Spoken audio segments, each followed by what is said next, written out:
Bismillahirrahmanirrahim. Assalamualaikum warahmatullahi wabarakatuh. Salam sehat dan sejahtera untuk kita sekalian. Perkenalkan, nama saya Nur Mansur, SMSC. Saya bekerja sebagai dosen tetap di Fakultas Ekonomika dan Bisnis Universitas Tikubang, Unisbank Semarang pada program studi S1 Manajemen. Pada kesempatan ini, saya akan menampilkan video pembelajaran untuk materi struktur gaji pada mata kuliah Manajemen Sumber Daya Manusia. Mata kuliah Manajemen Sumber Daya Manusia memiliki bobot sebanyak 3 SKS dan ditawarkan pada semester kedua. Capaian pembelajaran mata kuliah ini adalah: yang pertama, lulusan mampu menguasai konsep dan teori terkait dengan fungsi manajemen dan fungsi bisnis untuk memecahkan tantangan bisnis pada berbagai tipe organisasi. Kedua, lulusan mampu memimpin dan mengelola tim serta individu agar berkinerja tinggi untuk mencapai tujuan organisasi. Capaian pembelajaran mata kuliah ini terdiri dari dua. Yang pertama adalah mahasiswa mampu menganalisis konsep, teori, dan praktek manajemen sumber daya manusia dalam konteks organisasi, termasuk perencanaan tenaga kerja, rekrutmen, seleksi, pelatihan, manajemen kinerja, serta kompensasi berbasis data dan teknologi. Kedua, mahasiswa mampu menerapkan strategi MSDM yang efektif dan beretika dalam pengambilan keputusan serta menyelesaikan permasalahan organisasi melalui pendekatan berbasis data, komunikasi profesional, dan kepemimpinan yang bertanggung jawab. Materi yang terdapat pada mata kuliah Manajemen Sumber Daya Manusia terdiri dari 14 topik. Yang pertama adalah definisi ruang lingkup dan peran strategis manajemen sumber daya manusia. Yang kedua adalah hubungan strategis organisasi dan manajemen sumber daya manusia. Yang ketiga, perencanaan sumber daya manusia. Kemudian yang keempat, rekrutmen dan seleksi. Yang kelima, pelatihan dan pengembangan sumber daya manusia. Yang keenam, manajemen kinerja dan evaluasi kinerja. Yang ketujuh adalah kompensasi. Yang kedelapan, motivasi dan komitmen kerja. Kesembilan, separating dan retaining employees. Yang kesepuluh adalah struktur gaji. Yang kesebelas, serikat kerja. 12, keselamatan dan kesehatan kerja. 13, negosiasi dan hubungan industrial. Dan topik yang terakhir adalah kepemimpinan. Referensi utama dalam mata kuliah Manajemen Sumber Daya Manusia terdiri dari 5 buku pokok. Yang pertama adalah buku yang ditulis oleh Armstrong dan Taylor 2020, kemudian Gary Dessler 2020, kemudian No et al 2021, kemudian Valentine et al 2020, dan Lestari et al 2024. Sedangkan referensi pendukung itu diperoleh dari berbagai jurnal internasional berreputasi dan jurnal nasional terindeksi yang relevan dengan topik diskusi kita untuk setiap sesinya.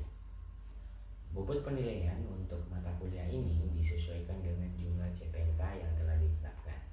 CPNK yang pertama diberikan bobot sebesar 50% yang terdiri dari partisipasi dan kehadiran sebesar 5%. Kemudian tugas yang pertama dan tugas yang kedua itu diberikan masing-masing 5%, dan ujian tengah semester sebesar 35%. Demikian pula untuk pembobotan CPNK yang kedua. Partisipasi dan kehadiran itu diberikan bobot sebesar 5%, tugas yang ketiga dan tugas yang keempat masing-masing 5%, dan ujian akhir semester diberikan bobot sebesar 35%. Berikut cuplikan video pembelajaran untuk topik ke-10 yang disampaikan pada sesi ke-11. Selamat menyaksikan. Assalamualaikum warahmatullahi wabarakatuh. Selamat pagi menjelang siang.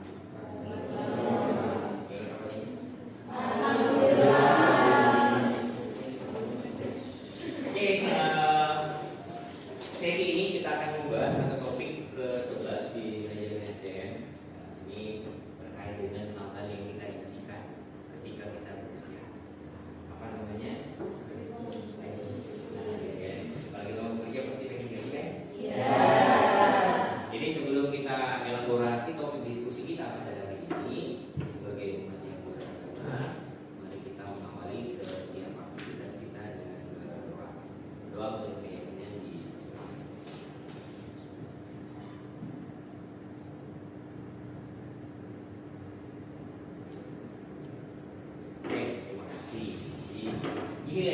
hari kerja kita bekerja.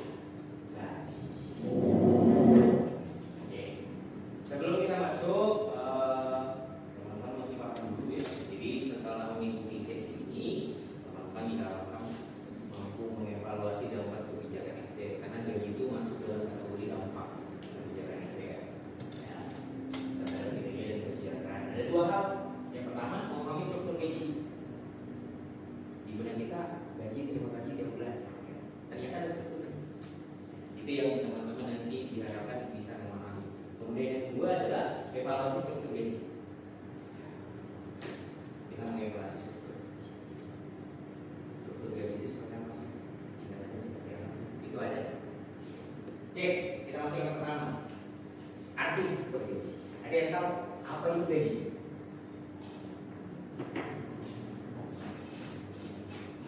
Gaji adalah sejumlah rangka uang yang diberikan kepada pekerja setelah rata pekerjaan yang menjadi tanggung jawabnya. sejumlah uang. Bagaimana? Ada pendapat yang lain? Upah yang diberikan kepada seseorang ketika seseorang itu bisa menyelesaikan tugas yang diberikan.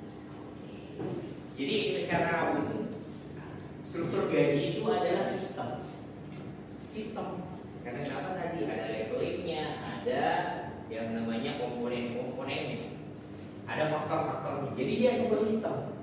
Nah, sistem yang mengatur pembagian upah yang diberikan kepada karyawan. Makanya setiap karyawan kan itu gajinya berbeda kan? Nah, karena dia berada di sistem pembagian yang berbeda berdasarkan jenjang dan seterusnya. Oke. Berikutnya tujuan dari struktur gaji. Dalam struktur gaji itu ada beberapa tujuan. Yang pertama itu menjamin keadilan internal. Bekerja bagus, tidak bekerja baik, masa gajinya sama? Tidak mungkin dong. Nah, maka mesti dibuat sistem keadilan internal. Kok ada eksternal? Iya, karena kita membandingkan dengan level pekerjaan yang sama dengan perusahaan yang berbeda di industri yang sama. Perusahaan sebelah pekerjaannya sama, gajinya lebih gede. Nah, itu kita ngatur. Dalam struktur gaji itu tidak boleh. Kemudian yang kedua, mendorong motivasi. Kalau gajinya gede, kita termotivasi bekerja kan? Pasti dong. Ya, karena kenapa kita cari itu? Sehingga apa? Berimpact ke kinerja. Semakin baik kinerjanya kita, tentu ekspektasi take home pay-nya semakin tinggi. Jadi kalau gajinya bagus, kita termotivasi untuk bekerja, ya kan? Siapa yang mau dibayar murah sih? Pasti semuanya mau dibayar murah. Kemudian yang kedua, menarik dan mempertahankan SDM yang berkualitas. Ada dua di sini, satu menarik. Apa yang ditarik? Orang yang ada di luar perusahaan. Oh, di perusahaan yang Bagalu, tempat bekerja yang Bagalu, itu gajinya 10 juta TKP per bulan. Pengen masuk menarik orang. Kemudian mempertahankan SDM ya, yang berkualitas. Mempertahankan SDM yang berkualitas. Kenapa? Di dalam organisasi pasti ada aja kan? Ada yang baik, ada yang kurang baik. Kemudian ada kinerja yang bagus, ada yang kurang bagus. Nah, kalau yang bagus ini diberikan gaji yang sepadan, pasti dia akan tinggal kan?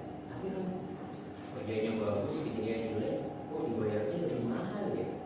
Luar gitu kan? Nah, makanya kita mempertahankan SDM. Itu salah satu tujuan. Kemudian yang ketiga, memenuhi regulasi dari ketenagakerjaan. Tahu nggak aturan ketenagakerjaan terkait dengan gaji khususnya UMR di Kota Semarang? 4,3 juta.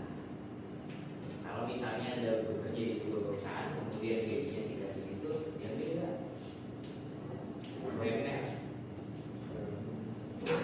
Jadi kenapa?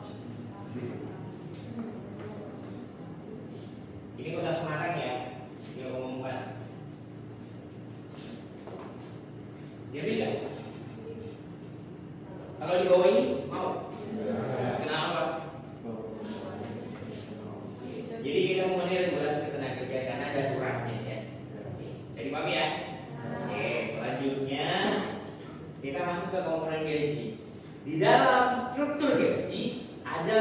komponen.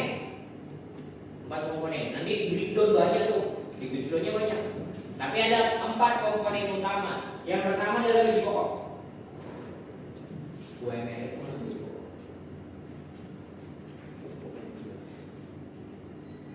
Mana lagi? Gaji pokok. Kemudian ada yang kita sebut sebagai tunjangan tetap. Jadi Anda bekerja, Anda diberikan tunjangan tetap. Misalnya apa? Dia tahu? Hah? THR. Ada lagi? Tunjangan tetap. Kalau tunjangan tetap itu kaitannya dengan keluarga. Tunjangan tetap terkait keluarga, istri atau suami atau anak. Maksimal juga. Kemudian ada tunjangan tidak tetap. Ini berubah. Ya, setiap gajian berubah. Ya. Jadi tidak mengikuti setiap bulan sama enggak. Ini berubah. Variabel. Ya. Kemudian yang terakhir adalah insentif dan bonus. Ya. Ada insentif, ada bonus. Kalau dia insentif, range-nya lebih lama, diberikan setahun sekali. Tapi kalau dia bonus, bisa range-nya pendek. Misalnya dapat bonus bulanan, kemudian per 6 bulan. Kalau mencapai target, kita dapat bonus. Kalau tidak mencapai target, tidak dapat bonus periodik. Tetapi dia short term. Tapi long termnya adalah insentif. Bisa dibedakan? Ada yang mau ditanyakan sampai sini? Bisa dipahami ya? Selanjutnya faktor yang mempengaruhi besaran gaji. Nah ini nih, dilihat baik-baiknya. Kalau Anda berekspektasi gajinya gede, penuhi unsur-unsur. Yang pertama, pendidikan. Kenapa Anda kuliah? Kalau Anda bekerja sekarang dengan menggunakan ijazah SMA, tentu gajinya berbeda ketika Anda S1. Betul ya? Jadi mereka menentukan semakin tinggi derajat pendidikan Anda, semakin tinggi gaji. Kemudian yang kedua, pengalaman kerja. Sama-sama pendidikannya sama tuh S1 manajemen, alumni dari Unisba misalnya. Tapi yang satu pengalamannya sudah 5 tahun, yang satu fresh graduate. Beda. Gaji ini sistem ya, jangan berpikir gaji itu lapok ya. Take home pay all of the items. Bisa dipahami ya? Jadi pengalaman kerja, semakin Anda lama bekerja pengalamannya, ya job tenure-nya semakin banyak, tentu take home pay-nya semakin besar.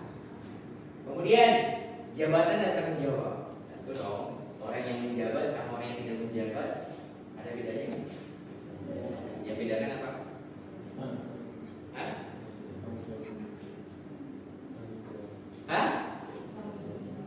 Tanggung jawab. Ya, yang bedakan apa? Otomatis gajinya. Maksudnya tanggung jawabnya itu loh. Kalau dia punya jabatan dan tidak punya jabatan, yang bedakan apa? Tunjangan jabatan. Ya kan? Orang tidak menjabat ngapain dikasih tunjangan jabatan? Itu yang membedakan misalnya juga mendapat tunjangan jabatan kan nominalnya. Kemudian yang ketiga, keempat, kinerja individu. Orang yang kinerjanya bagus sama orang yang tidak kinerjanya bagus tentu berbeda. Ya minimal tadi bonus lah. Maka di dalam struktur gaji yang terdiri dari 4 komponen itu mesti masuk salah satunya bonus. Gapok tetap, tunjangan tetap, namanya saya tetap. Yang berubah variabel dan bonus. Variabel itu tidak tetap tadi. Kemudian ukuran dan kemampuan perusahaan. Pekerjaannya sama, industri sama, yang satu big company, yang satunya small company. Gajinya beda dong, ya kan? Kita kasir misalnya, teman-teman coba tanya deh teman-teman yang ketika belanja di Alfamart, di Indomart, itu gajinya mereka berapa, take home pay-nya berapa? Nanya yang di Transmart sama-sama kasir, toko grosir sama-sama. Pasti gajinya beda. Karena kenapa? Ukuran perusahaannya berbeda. Jadi kemampuan bayar perusahaan. Yang keenam, regulasi pemerintah tadi. Di Jawa Tengah mesti 4,3. Kalau tidak, perusahaan bisa kena sanksi. Tapi masih banyak perusahaan tidak membayar 4,3 per bulan. Kenapa?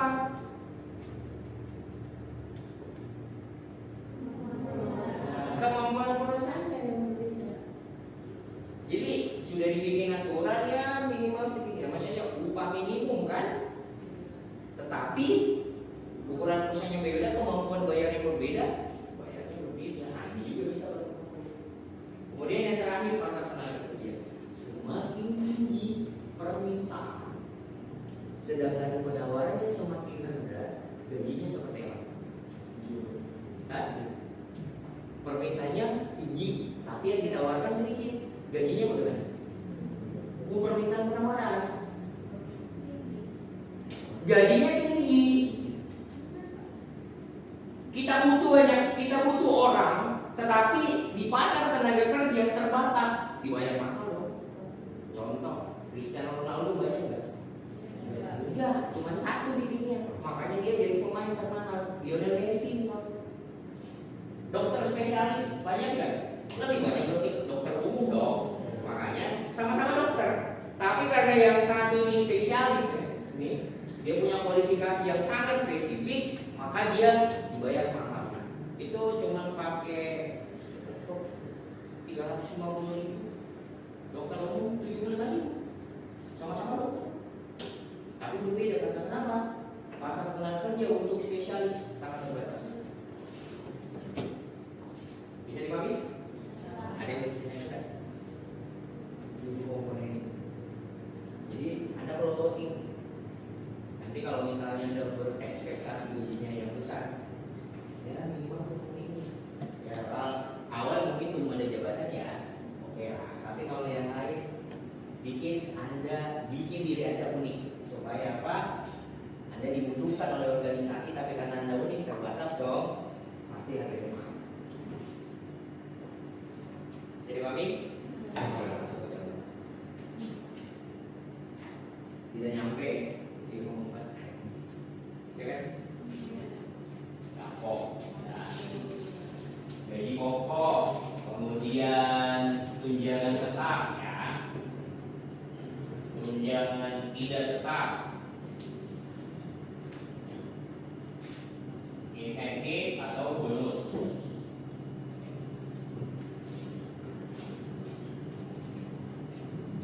Yang atas jelas ya gaji pokok ya. Yang bawah bonus itu masuk kategori mana? Oke. Uang lembur masuk apa? Tidak tetap. Kenapa dia tidak tetap? Karena tidak semua orang lembur. Asuransi. Nggak boleh tahu. Regulasi pemerintah. Oke. Uang transport. Tidak tetap. Ada perusahaan yang menggunakan dia biaya tetap, tunjangan tetap buat transport. Ada juga dia menggunakan variabel tunjangan tidak. Kalau kita melihat ini yang disebut sebagai gaji sebenarnya. Tapi kalau ini secara keseluruhan ini yang kita sebut sebagai struktur gaji. Maka penyebutannya bukan lagi gaji tapi take home pay. Karena di sini sebenarnya masih ada yang namanya potongan apa ya, relokasi gitu ya, bimbang potongan dan seterusnya. Itu struktur tuh. Karena dia sebuah sistem. Sebuah sistem. Kalau gaji yang kita pahami itu yang masuk rekening kan. Padahal ada beberapa komponen di situ. Bisa dipahami ya?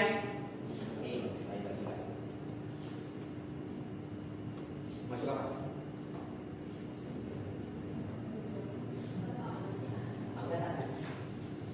Enggak. Ini masuk apa? Komponen apa ini?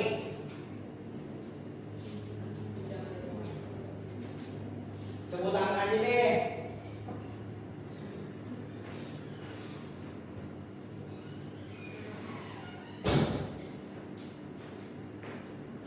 Ini masuk nomor berapa?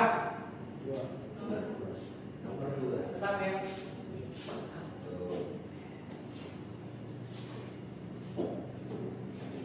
Tunjangan keluarga? Tetap. Berarti masuk sini. Oke. Ini tunjangan transport.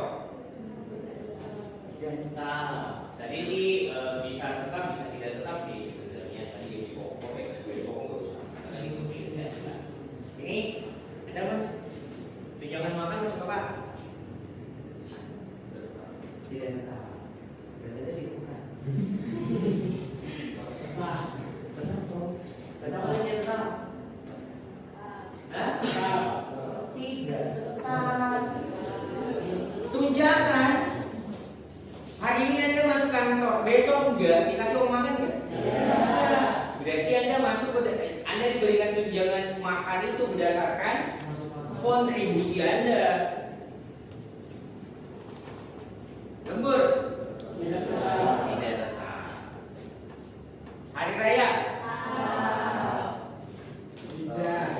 Insentif karena dia diberikan sekali setahun. Berikutnya nomor 7. Tetap. Asuransi apa sih biasanya? Kalau ini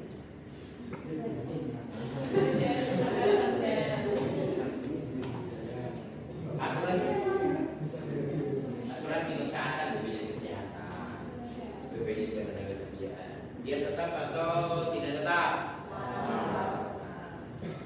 Ini kosong. Tunjangan beras. Tunjangan beras. Kita tahu.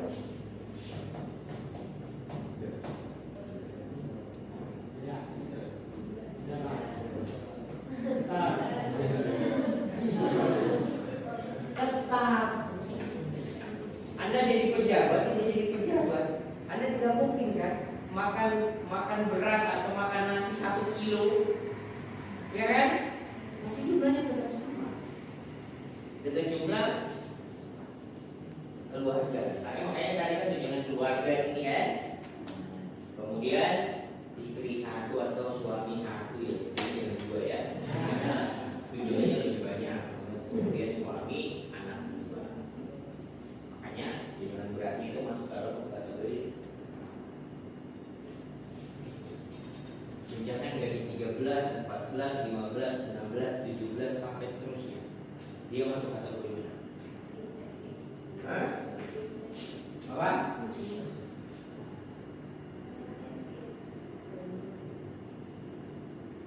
Karena dia dikasih sekali kembali. Bonus itu diberikan short term. Target penjualan tercapai, maka teman-teman mendapat bonus. Ada yang mau ditanyakan sampai sini?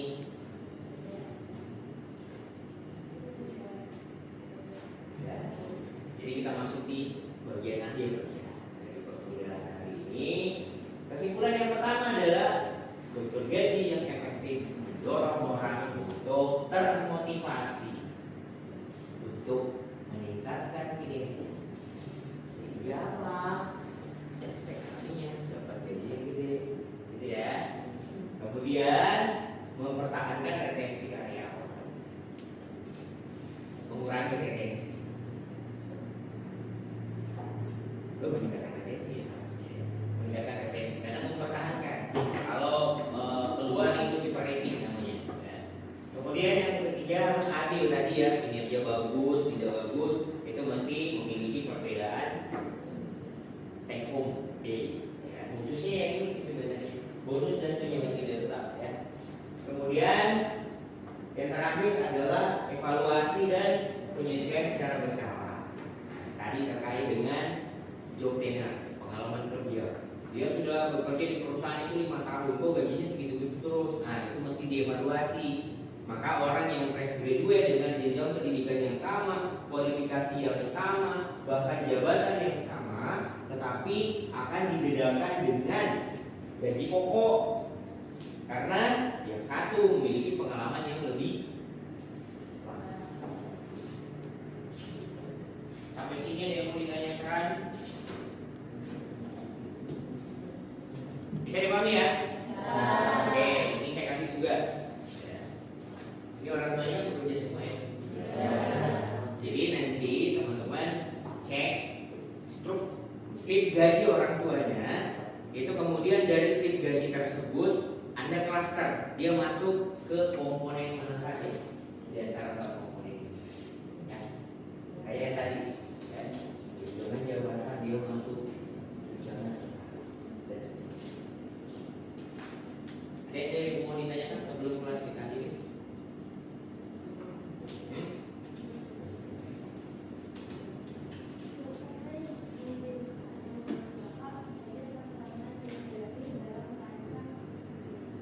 Tantangannya fairness. Itu yang paling susah. Fairness, adil. Kenapa? Sebenarnya kalau gajinya bagus, tapi dia bisa sendiri yang lain biasa-biasa aja, tapi dia punya pengalaman. Ini yang dibayar yang mana? Kalau yang lama itu oke lah, dia bakal stay. Yang baru ini bisa stay gak nanti? Retensi. Karena mempertahankan orang itu yang susah sebenarnya. Apalagi zaman sekarang ya, teman-teman nih Gen Z masuk kerja, gajinya cuma segitu, keluar masih muda kok. Gitu ya. Jadi fairness yang paling susah sebenarnya. Jadi faktor-faktor tadi kita masuk kategori fairness. Gitu. Ada lagi? Cukup ya? Oke, kalau tidak ada lagi saya pikir itu ya topik diskusi kita pada hari ini. Silakan teman-teman review lagi, nanti Anda bisa mengecek di learning ya seperti biasa. Kemudian tugasnya dikerjakan, dikumpulkan gitu. Gitu ya. Terima kasih. Mohon maaf kalau ada hal yang tidak berkenan. Sampai ketemu minggu depan. Assalamualaikum warahmatullahi wabarakatuh.